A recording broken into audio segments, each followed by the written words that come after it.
Hey, it's Hip Hop and R&B on 103.5 The Beat with Papa Keith live and my very special guest. And I'm so excited to have this young lady here with me today.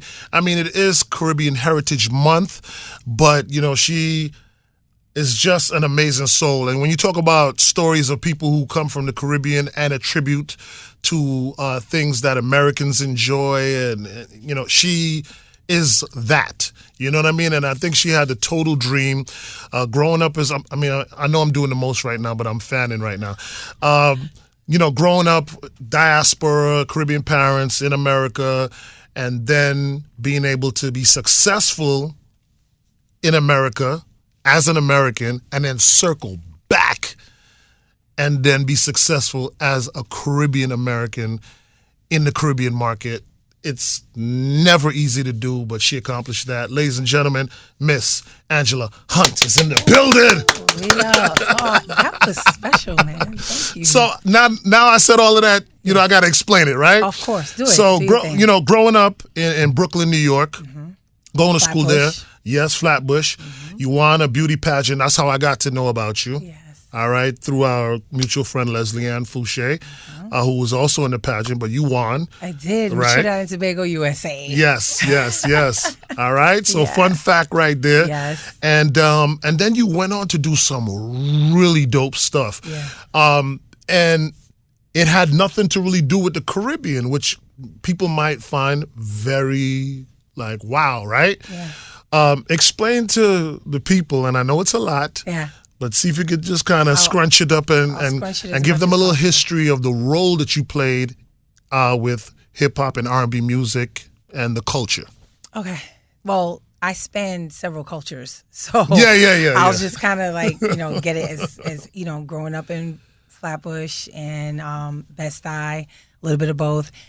I started actually with Easy Mo B and like Biggie and hanging out with that whole crew. And I was actually like a ghostwriter at first. So I thought I was going to be a rapper at first. Couldn't tell me I wasn't going to be. And I was writing a lot of rhymes. Yeah. For a lot of fellas. We won't mention no names. Come on, mention one or two, please. I'm not a snitch.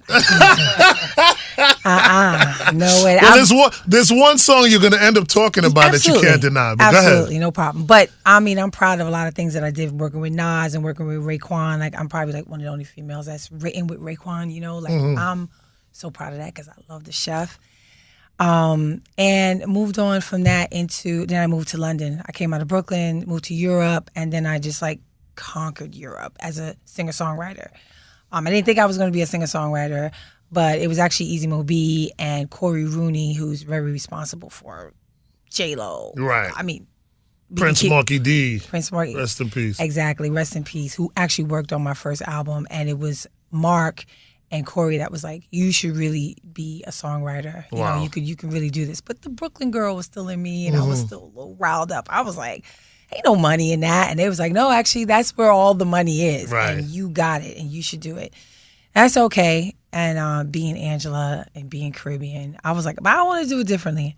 I'm going to go to Europe first. Don't even know why. I had this appeal to drum and bass and dubstep. Did that, went over there. I was like this American girl who was like, let me get in. Right. And they were like, yeah, because you kind of like appreciating what we're doing, and the drum and bass was huge, and I just went in there, and I knew at that point in time that instrumentals of DJs would need songs. I kind of saw that coming, and I just started writing a lot of songs to DJ. So I'm fast forwarding through a whole lot, but I think it's important to get to Diplo because he was, you know, using a lot of Caribbean writers and artists to be on his tracks. And I was writing a lot of stuff with like MIA and him and putting all this Caribbean flavor on his stuff.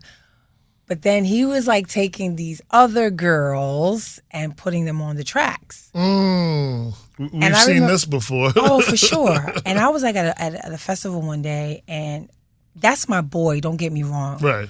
But I saw that this crowd, massive, 100,000 plus people, was like really pumped up about this music, and they're singing our music, but nobody was telling this new generation where it actually came from. Right. And I felt like, yo, this is your job to say, This is where I got this from. Right. Speak up. Speak up. And I just thought, I said, you know what? I'm going to come back to my culture and try to find a way to give back everything that I've learned all over the world as a singer. I've written everywhere and written for so many. Let me bring it back to my culture and let me just try to see what I could do.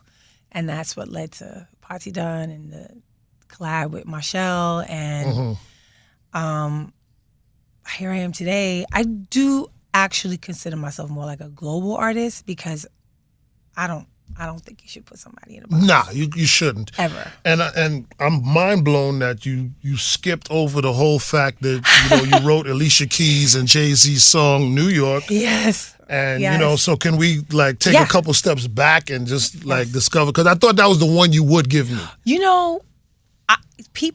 Yes, I did. Empire State of Mind. I think more importantly, because I want women to know this, that I co-produced the record.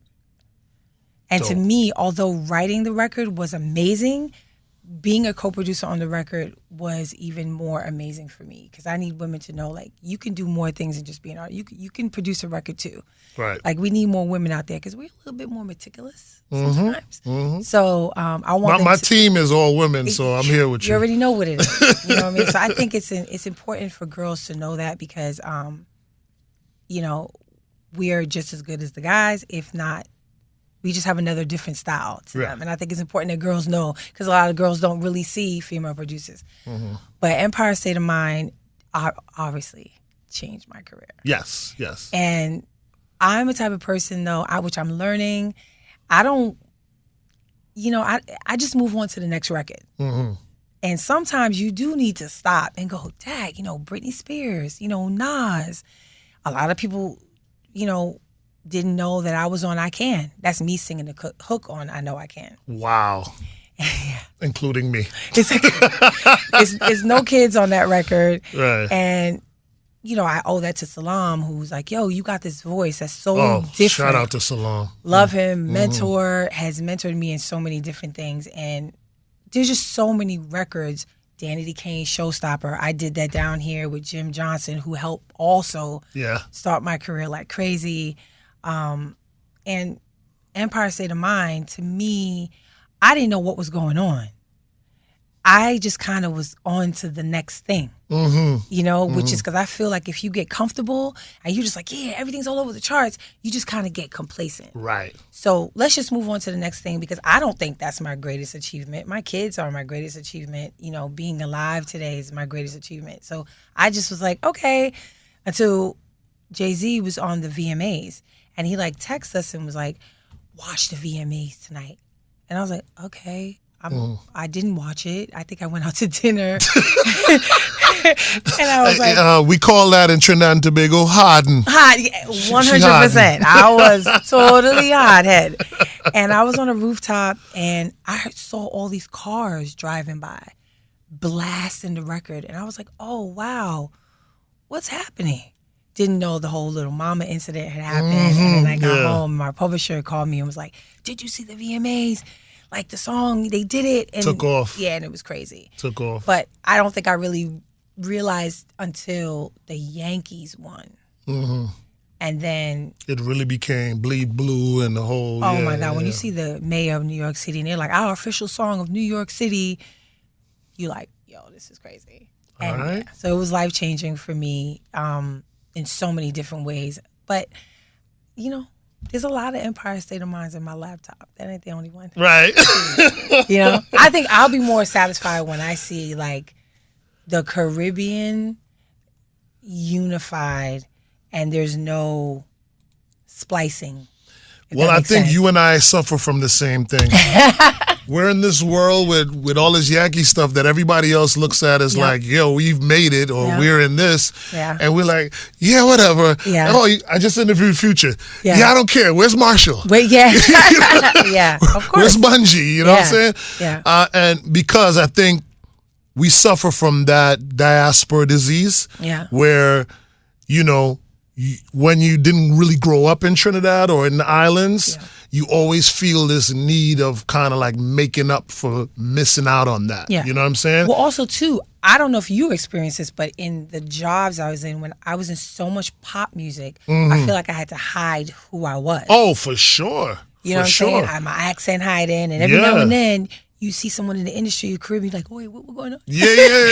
Like, you know, you see that person, you know, and for me, that person was Yvette Knowleshore. Oh, that's what's up. Yeah, and I was like, that's what's up.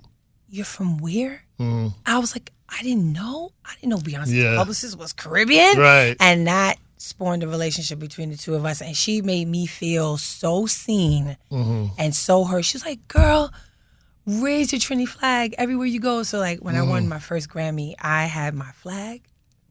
And I was like in every interview with my flag, like, I'm from Trinidad and Tobago, just want to let you know, you know, like, so anywhere just super proud. Yeah, man. Well, listen, you know, we could go on and on. I haven't even touched the fact that she did fashion designing for all your favorite back in the day R&B artists. I was there with classic concepts, saw it with my own eye. You dressed Boys to Men and this one and that one. I dressed Boys to Men. I dressed BBD. I dressed a couple of people who were when I was I'm just going to skip over that. But it was a part of my career. So, I, you know. And these are things I witnessed personally, so I can really speak to them, you know. Which is crazy. But listen, Angela, you're amazing. You need to come out with a book. You know what? Please. It is coming. Please. Actually, so weird you say that. Yeah. Okay. Someone do the world a favor. Do your kids the favor. I will. And come out with a book. I will. Because your story it's so special. It's so unique. Thank you so much. And you want to talk about celebrating your Caribbean culture. I think to me, although we're trying to fight these battles head on, I think that will be an ultimate, you know, that'll be the ultimate situation for you writing a book and actually telling how this young Caribbean kid conquered, you know, the industry and then circled back and did for her own with Party Done and all those amazing stuff, you know. We love you. Thank you. I love you too. Yes, ma'am. Let's get to Clem's business. Come on. Yes. This Sunday at Icon Lounge. Yes. Yeah, Father's Day brunch. I love it. I love it. It's a Father's Day. It's Father's Day, right? Because it's Father's Day. Okay. Yeah. So it's Father's Day weekend. And I am hosting. We'll take anything we get. It's wonderful. You live down here with us in South Florida now? I do. And That's I have awesome. to tell you that I am new to the area that I am now in, which is Plantation. Got you. And I am loving it. And you know what? You're actually in a perfect location because like how I used to brag about, you know, being in Miramar, you're kind of like halfway in Miami, halfway in Fort Lauderdale. Yeah, you're once foot in, one foot out. Fort Lauderdale is really where most of the Caribbean action is. But you in Plantation, like you're hopping a skip from Miramar and then you're right there by Lauderhill. So you were all engulfed in the... I'm engulfed. Yeah. I'm gaining the pounds because I'm eating everything. I'm eating everything, That's but I'm loving it. Yes. Well, we're glad that you're here. You're making it home. You and Vibes Cartel making South Florida your home. I know. We got to thank my husband for that because he's a born and bred Miami boy. That's what's up. That's what's up. And now we hope to see you at even more events and different places here in South Florida now that you're hopping a skip away. All right? All right. So, Clem, I'm going to turn on your microphone so you can give everybody the information and you can put the camera on this handsome Trini fella here. Let everybody know about the party and details, how they can get tickets and all that stuff on that microphone in front of you there. Okay. This Sunday, it's called the Black Brunch. We're just trying to bring out different vibes to Fort Lauderdale, actually, not just Miami. Just trying to bring out different vibes to it.